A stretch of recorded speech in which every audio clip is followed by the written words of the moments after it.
दुनिया भर विच वसदे पंजाबीओ, मेरे वल्लों सारिਆਂ ਨੂੰ प्यार भरी सत श्री अकाल।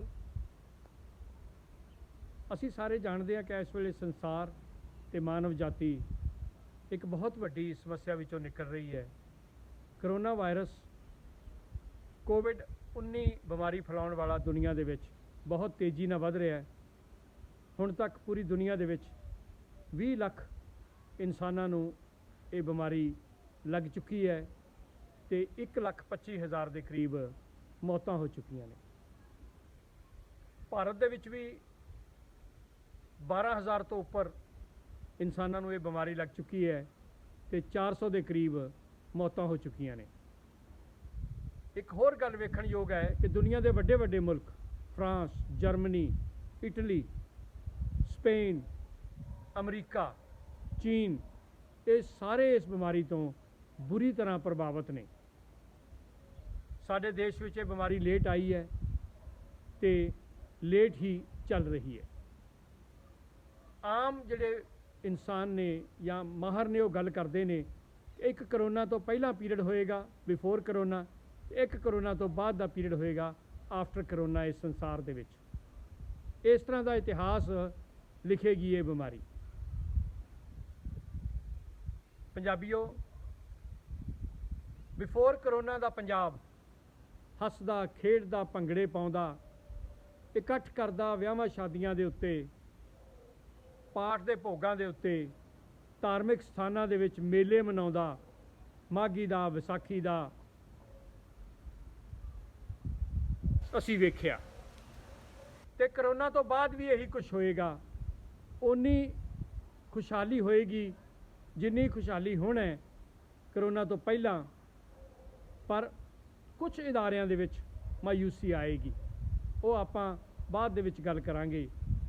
एक बहुत वड्डा होर समा है जिन्हों के आम लोग समझते नहीं। वो समा है करोना का पड़ा, अपना पड़ा करोना का संसार दे विच, खास करके पंजाब दे विच।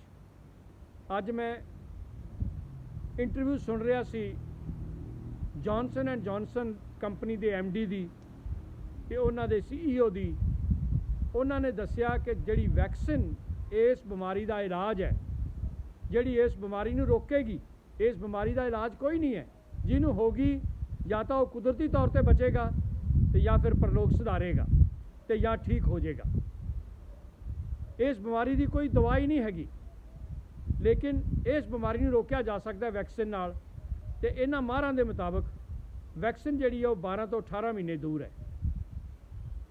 जॉनसन एंड जॉनसन ने कहा कि 100 करोड़ वैक्सीन वो 2021 तक बनाउणगे, दिसंबर अखीर तक, जिहड़ी कि पहला फ्रंट लाइन के लोगों को लगेगी, डॉक्टरां नूं, नर्सां नूं, पुलिस वालियां नूं, होरनां लोकां नूं जिहड़े कि फ्रंट लाइन के उत्ते सोसाइटी नूं मैनेज करते हैं। फिर वलनरेबल पॉपूलेशन का नंबर आएगा, वो जिन्होंने कि बीमारी ज़्यादा प्रभावित कर सकती है, तो फिर आम लोगों का नंबर आएगा। इस काम वास्ते 12 तो 18 महीने लग सकते हैं। यही गल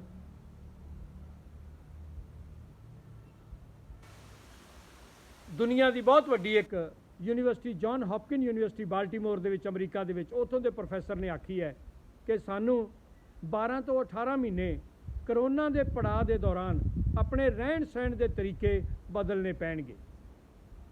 जिहड़ियां सरकारां तुसीं चुनियां है, जिहड़ियां सरकारां मौजूदा ने पंजाब दे विच या भारत दे विच, उन्हां ने लॉकडाउन अनाउंस किया है 3 मई तक। लॉकडाउन इस बीमारी का इलाज नहीं है, ना ही इस बीमारी नूं रोक सकता है। कोई कर्फ्यू नहीं रोक सकता। वो इस बीमारी नूं स्लो कर सकते हैं, ठल पा सकते हैं, ताकि साडियां सेहत सेवावां दे उत्ते भारी बोझ ना पवे ते सानू समा मिल जाए कि असी अपनियां सेहत सेवावां जिहड़ियां ओह मजबूत कर सकीए। जिथे कोई कमी पेशी है वो कमी पेशी पूरी कर सकीए, हस्पतालों च बैड वधा सकीए, वेंटीलेटर लिया सकीए, ऑक्सीजन सिलेंडर पैदा कर सकीए ते होर सेहत सेवावां जिहड़ियां ने उन्हां नूं मजबूत कर सकीए। लेकिन इहदे नाल बीमारी रुकनी नहीं, बीमारी का फैलाव जिहड़ा वो स्लो हो जाना है, बीमारी उस तरह चलती रहनी है। सो सानू अपने रहन सहन के तरीके इन्हां 18 महीनों वास्ते, साल वास्ते, 1.5 साल वास्ते या 2 साल वास्ते बदलने पैणगे। किस तरह असी समाज दे विच रहना है, किस तरह असी समाज दे विच विचरना है, किस तरह असी समाज दे विच रहिंदियां करोना वायरस दे हुंदियां असी जिहड़ा है वो आपदा वपार या आपदा कित्ता चालू रखना है। इस वास्ते सरकारां नूं भी कुछ कदम उठाने पैणगे ते सानू जनता नूं भी इहदे बारे सोचना पवेगा तो सुचेत होना पवेगा। असी आपदे स्कूल कॉलेज 1.5 साल वास्ते बंद नहीं कर सकते, असी खेतीबाड़ी 1.5 साल वास्ते रोक नहीं सकते, असी वपार जिहड़ा है वो 1.5 साल वास्ते बंद नहीं कर सकते। ये सारियां गल्लां असी अपने हवाई जहाज़ आवाजाई के साधन ये 1.5 साल वास्ते बंद नहीं कर सकते। ये सारियां गल्लां दे विच सानू तब्दीली लियानी पवेगी। साडे क्लासरूमां दा स्ट्रक्चर बदलना पवेगा, बच्चों के बहन वास्ते सीटां दा बदलाव करना पवेगा, ट्रांसपोर्टां दे विच बसां दे विच सीटां दा बदलाव करना पवेगा। एक बस के रूट तो बाद दूजे रूट पर जाण वास्ते सानू जिहड़ा समा देना पवेगा।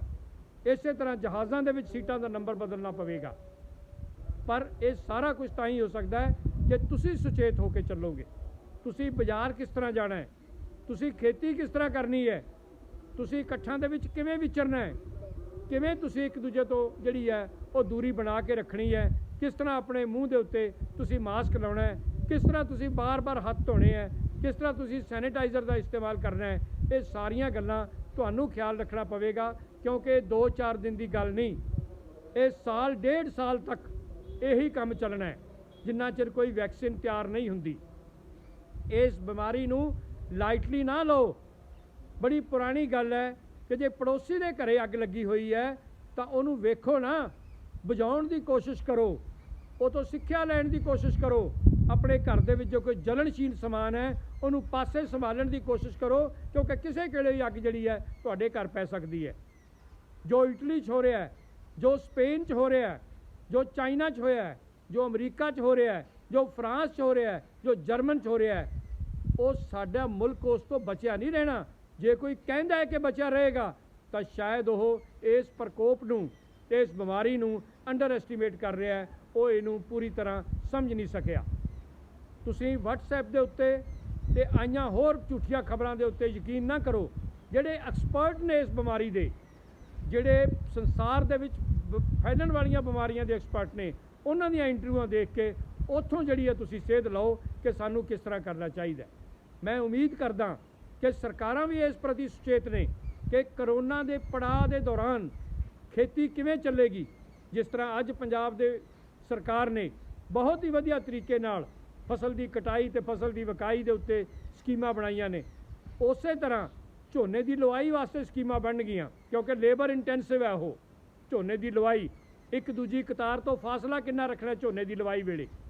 इस तरह जो स्कूल खुलणगे, स्कूली बसां विच किवें जाणगे बच्चे, किन्ने बच्चे एक बस बैठणगे, कि फिर भी असी एक आटो के उत्ते 40-40, 20-20 बच्चे जिहड़े चढ़ा के भेजांगे। ये सारियां गल्लां हुणे तो सोचण वालियां ने। बेड़ा बंद न सकियो बंधन की बेड़ा, परसर वरजा बुछले तब तरन दोहेला, शेख फरीद जी ने लिखिया है। वो उस वेले भी इन्नी सियाणप रखते सन कि इस तरह हो सकता है। सो इन्हां सारियां गल्लां नूं जिहड़ा है वो तुसीं विचारो ते विचार के इस बीमारी तो डरो ना, इस बीमारी नाल लड़न की तैयारी करो। लेकिन यदी तैयारी एक स्पैशल तैयारी है। तुहानूं अपना रहन सहन बदलना पवेगा, सरकारां नूं अपणियां नीतियां बदलनियां पैणगीਆਂ। ये सारियां गल्लां असीं जे विचार करांगे तो असीं इस लड़ाई नाल चंगी तरह लड़ सकांगे।